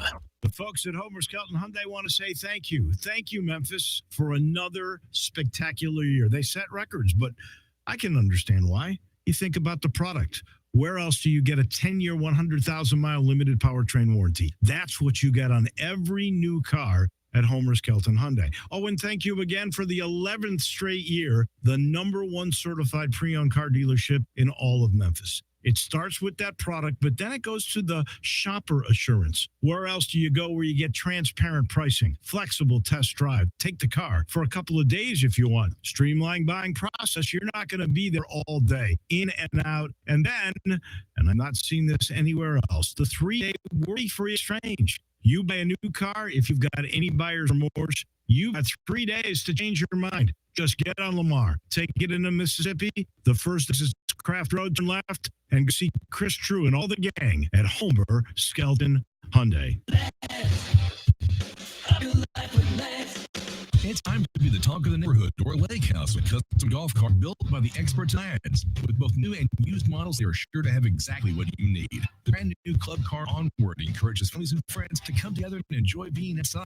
Find out more at ladsonline.com or call 901-324-8801. Lads, up your life, lads. Lads, up your life. New Life Medical Center has moved to a new, larger location that allows them to better serve their patients. I go to New Life Medical Center for testosterone replacement therapy, which is one of many things they do. They also treat erectile dysfunction and can relieve the pain of joint injuries with stem cell and platelet-rich plasma treatments. They also take care of patients with diabetes, high blood pressure, sick visits, and much more with no appointment necessary and minimal wait times. New Life Medical Center is now at 9160 Highway 64. That's just off I-40. Stop in and see what they can do for you. The Grand McExtreme Bacon Burger is one of McDonald's most popular burgers in Spain. To try one, you'd have to reprogram your GPS, recalculate it, go to the airport, leave your car, buy a plane ticket, land in Madrid, and go to McDonald's. Bienvenida a McDonald's. Or you could hang that next left and get to your neighborhood McDonald's now. Because for a limited time, the juicy Grand McExtreme Bacon Burger and other worldwide favorites are here. Around the world is now around the corner at participating McDonald's for a limited time. At Jason's Deli, you can stuff yourself full of great deli food that's healthy, fresh, and best of all, it's not expensive. Jason's Deli is all about choice. Whether you're looking for a gluten-free menu, vegetarian sandwiches, healthy kids' meals, or if you'd like to invent your sandwich via the build your own selections, Jason's Deli has you covered. And they only use fresh, wholesome ingredients. Choose from the club and specialty sandwiches, paninis, wraps, soups, salads, pastas, and much more. I love the cleanliness in the restaurant, the hospitality, and of course the cost. They have a huge salad bar and great soups, including Southwest chicken chili, fire roasted tortilla, organic vegetable, tomato basil, and many, many more. And if you're planning an event, their catering department is fantastic and can handle any size party. Go check out Jason's Deli's 4 locations. On Ridgeway in the Park Place Center, that's my favorite, on Germantown Parkway in Cordova, at Poplar and Highland, and on Goodman Road in Olive Branch.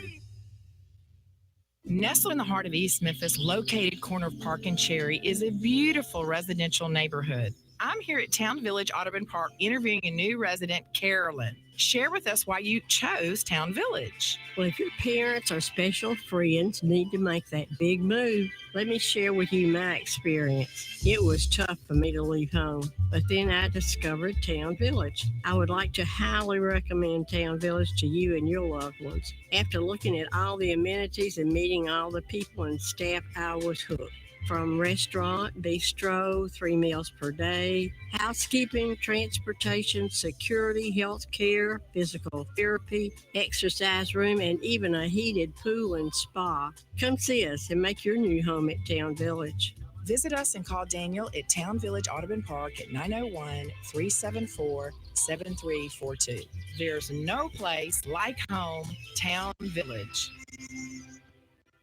Welcome back to the Peter Edmiston Experience with CJ Hurts. This hour is brought to you by Acura of Memphis. Here once again, our leader and CJ. Oh, yeah. Great. You like this song? Crooked letter, you know I'm better. And when I'm on the microphone, you just the way you sweater. Because I'm colder than a polar bear's toenail. Okay. I love this. One of the classics. David Cobb is with me. Peter Edmiston here. Hey man, you want to go get a cheeseburger after this? Absolutely not. You rascal. Von Druk over here. Dude, don't put cheese on my burger. People, I'll get a hamburger with you. You can get a cheeseburger. Let's get cheeseburgers. Come on. Might not be able to get a cheeseburger after the show or hamburger. Why not? Still too early. Why not? No, absolutely not. Why waste beautiful meat with nasty cheese? Ugh. You people with cheese. Do you like cheese dip? No. You don't like cheese at all? Not really. I mean, like some, but it's not.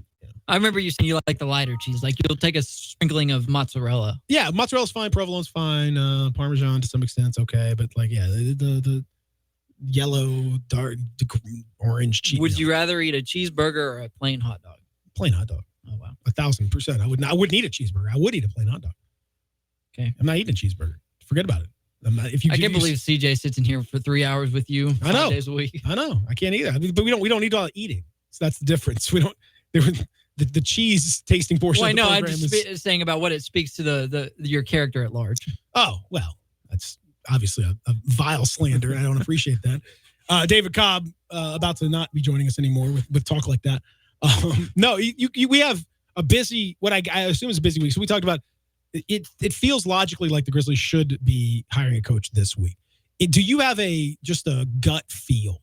We've heard tons of names surrounding this hire. To go back to Alex Jensen of Utah and Sarunas Jasikevicius, who looks like he's out based on if Jonas's comments have anything to do with it. Jaron Collins of the Warriors, Adrian Griffin of the Raptors, Taylor Jenkins of the Bucks, and so on and so forth. So there's been plenty of these. Do you have a gut feeling about who's going to be? Yeah, of those names that we've heard, Nate Tibbetts is the one that sticks out to me. Yeah. And I can't say with any degree of certainty that he's the guy, but of the 7 or 8 names that we've heard, he, to me, is the one that would make the most sense. Here's why. He's been a big-time assistant with the Portland Trailblazers, who, very similar to Memphis, are a small market team that has built through the draft, and that's what the Grizzlies now need to do. And he's been a G League head coach. He's worked under Terry Stotts now for a few years. He's been a hot name for a few years on the assistant coaching market, maybe ready to get that next gig. And I think if you just look at the path that the Trailblazers have taken, I think that he makes a lot of sense for the Grizzlies. Now, I wonder what would happen with him because his colleague, David Vandenpool, has been hired by the Timberwolves to be the lead assistant or the associate head coach, I think is what they actually say, for Ryan Saunders' staff in Minnesota. So I wonder if they would lose them both in this offseason, or if they would try their best to kind of push Tibbetts up a little bit with Vandenpool, because Vandenpool was a big had a great relationship with CJ McCollum and Damian Lillard and was very tight with those guys. So that would be a lot of upheaval on the staff for one offseason. Well, I don't think it's a no-brainer. If hypothetically, if Nate Tibbetts were offered the Grizzlies job, I don't think that that's just slam dunk. You go and take it. I think that, you would have to think long and hard about leaving a pretty established playoff team where you are especially in line. If you're going to have a better. Yeah, exactly. He's obviously playing the long game because he's been in the mix for other jobs and he hasn't, for whatever reason, taken one. Maybe he hasn't been offered one. But I don't think that you just necessarily, if you're in a great position like that, just jump at the first one that gets offered to you. So, I mean, there's a lot to like about this Grizzlies situation, but clearly there you would have some questions given the track record that's been established under Robert Pera with head coaches here. Now, that is true. Do you think that is there some twist in the tail, some name that is just totally 100% that no one knows anything about? My money is on the field of candidates that we haven't heard their names mentioned, because I keep circling back to the John Beeline thing. Mm-hmm. Man, I know for a fact, I know some of them. There are some fantastic reporters on the University of Michigan beat. And the Cavaliers, the paper up there, they actually have one of the better they got a bunch of folks local there. beat writers. Yeah. Mm-hmm. And there are really good reporters that cover both University of Michigan sports and the Cleveland Cavaliers, and nobody even had a clue that John Beeline was going to be their guy. That's what I keep coming back to, and I think it'll kind of take that shape for the Grizzlies. If I had to bet, I'm taking that bet over the Nate Tibbetts bet. Not because I don't think Tibbetts would be a good coach. I just think that the way this search has been conducted, it's a name that we haven't heard yet. So what role do you think then, because the one of my points I've made over the last few years, David, is, it feels to me like Robert Pera, whether it's a function of his management style or just coming from the Silicon Valley world or whatever, I don't know. It doesn't feel like he really values head coaches. Like, it doesn't feel like that's a position that they really care that much about. I mean, immediately out of the gate, he lets Lionel Hollins walk. He doesn't even offer him a contract, despite the fact they're coming off of a Western Conference Finals appearance, despite the fact that all the players are like, hey, we really like this guy. Yeah, I mean, he's hard-nosed and old school and whatever, but he's gotten the most out of us. Did him offer a deal, said, okay, we can do the same thing with Jaeger, and that was sort of that was not the best transition, let's just say. But then, it happens, and it's a little squirrely, but whatever, but things kind of equalize. And then back to 2015, now this team is up 2-1 on the Warriors. Injuries aside, maybe they could win that series. Maybe they go on and win. Who knows? Mike Conley, told me, he said that team could have gone to the NBA Finals. He felt very confident about that group. They say, no, we're not keeping Dave Jaeger any longer than we need to. We're going to let him slide. And, he wants to go get some more money. Okay, fine. We'll let him go. Bring in David Fizdale. We're not going to commit to David Fizdale because there's friction here, and we're just not sure that he's doing the right thing. So we're going to get rid of him. JB, we're not going to commit to JB, even though, they didn't have a coaching search last time. And now we're here. Not only they had a lot of coaches, but they have progressively gotten less and less influential in the locker room. Lionel Hollins was a big-time voice. Dave, less so. Fizdale tried to be, but was immediately undercut, within a few weeks. And at that time, there was strong player leadership still on the roster. You're looking at a Grizzlies roster next season that won't have Marc Gasol, probably won't have Mike Conley. Where is the leadership going to come from on that roster? Are you going to look to 20-year-old Jaren Jackson Jr., who should be a junior in college? No. John Morant, a rookie? No. I mean, unless they just go out and completely stock the cupboard again like they did last year with these random veteran guys like Garrett Temple. But even Garrett Temple last year didn't feel like it was his place to be a leader in a locker room whereIke Conley and he Marc didn't Gasol last through the trade deadline anyway. Yeah, so I mean, at the end of the day, the leadership is going to have to come from the coaching staff next season. Who's the coach going to be then? But do they think of that though? I mean, the organization doesn't seem to value that. Well, because that spreadsheet can't tell you that. It's crazy to me. Like, they don't seem to value that aspect of it. They just don't, and they're not paying, so they're not going to go get big time people because they're not going to pay them big time money. I don't know. I mean, they're going to have to change the way they approach this thing, because I just don't know how many coaches are going to get real fired up about this as a challenge if you're not going to be supported and you're not going to be all that well paid. I don't get that at all. So you think yes, no, we got a coach by the end of the week? No. Man. By the draft? Maybe. Good Lord. Come on. I've given up. I've covered some wacky coaching searches, and this is starting to get up there with them. This is not quite Tennessee. I said they would have one this week or like this past weekend. You said last week. So yeah, you're just the past weekend. So it's, this past Friday was my original date because I said they needed to give Jonas a week with the new staff to understand, what's going to happen. Yeah, and they're not doing that. That's for sure. Cobb, you're a good man. I'm sure you'll be interested to find out that, according to Evan Daniels, Kerry Blackshear from Virginia Tech is going to take an official visit to Tennessee. Big. Later on this week. Means they're going to have to kick somebody else off the team. Could happen. He's also visiting Kentucky. Would Memphis ever just Penny's got a spot. Yeah, Ray John Tucker's not coming. Ray John Tucker not coming. Penny's got a spot. I wonder if wouldn't he make a phone call or two? That'd be a hell of a pickup. They need some. I'm just recklessly speculating here. There's nothing behind that. Peter Edmiston reports. That's reckless speculation. Thank you, Cobb. Appreciate that. Thank you, Max, of course. Mike Wallace joining us from Toronto. Who you got tonight, by the way? Did you say for sure? Is Kevin Durant playing? Yes. The Warriors. Oh. In the rest of the series?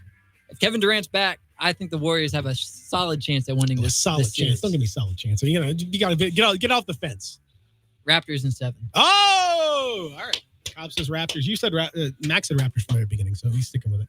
I gotta stick with my Warriors. I pick Warriors. I'm just gonna stick with it. I don't know why. We got to get out of here. Coming up next, Greg and Eli. Y'all be good.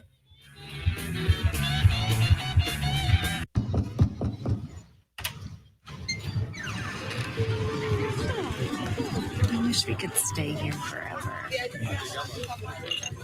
We deliver olives, Greek sandals, and everything you need to relive that perfect trip to the Mediterranean. But what you really get when FedEx knocks on your door is so much more. FedEx delivery. Memories. What we deliver by delivering. You'll see the dedication in every single step. You'll see it in the smiles when smiles are hard to get. You'll see it in the little things that add up to success. The caring and passion are the things that we love best. Wolf Chase Limb Brace is your Mid-South provider for orthotics and prosthetics. They are an ABC accredited facility and their practitioners are ABC certified. At Wolf Chase Limb Brace, their services include artificial limbs, legs and arms, braces of all kinds, and custom molded inserts. You can call them today at 901-507-7821 for their location on Highway 64 in between Germantown Parkway and Appling Road, or visit them at their new location in Jackson, Tennessee. That number is 731-660-5900, or visit them on the web at wolfchaselemonbrace.com.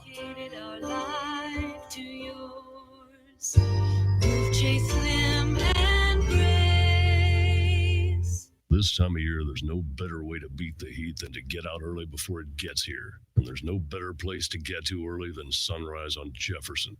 Simply the best breakfast you can have in Memphis. The food is always fresh, always fast, always delicious. Sunrise has the best variety of breakfast anywhere in town, and the doors open at 6 a.m. when it's still cool enough to breathe. Sunrise on Jefferson. Get up and grit it. Finally, a good local breakfast served fast. Looking for a great place to deposit your money? Try First Bank.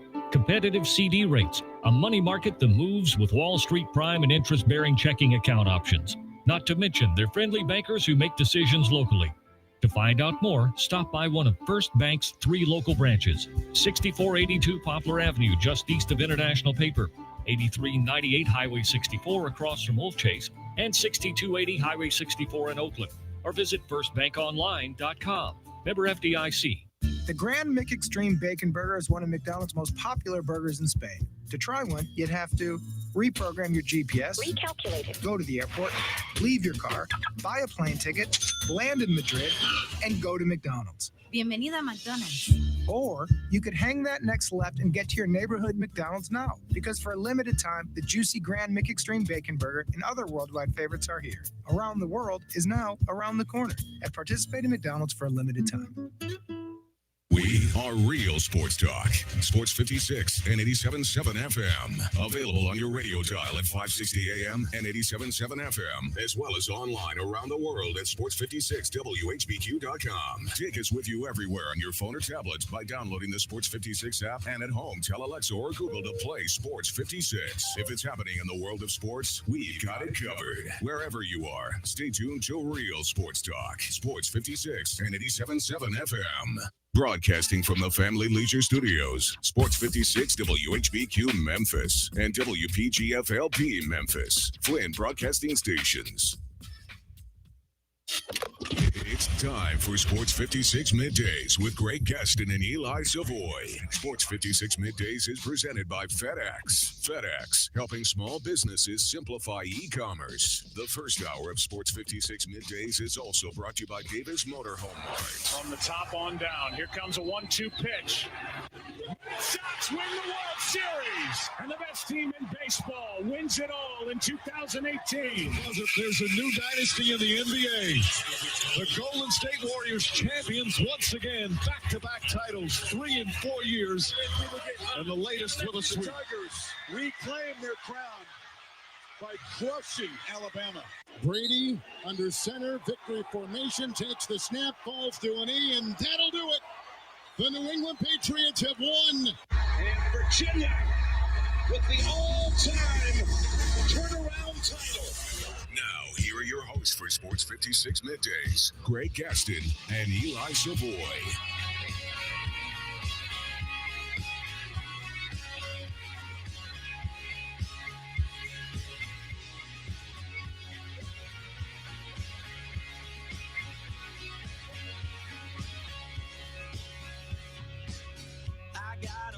Of land out in the countryside, lay back and smell the sun, warm up the Georgia pie.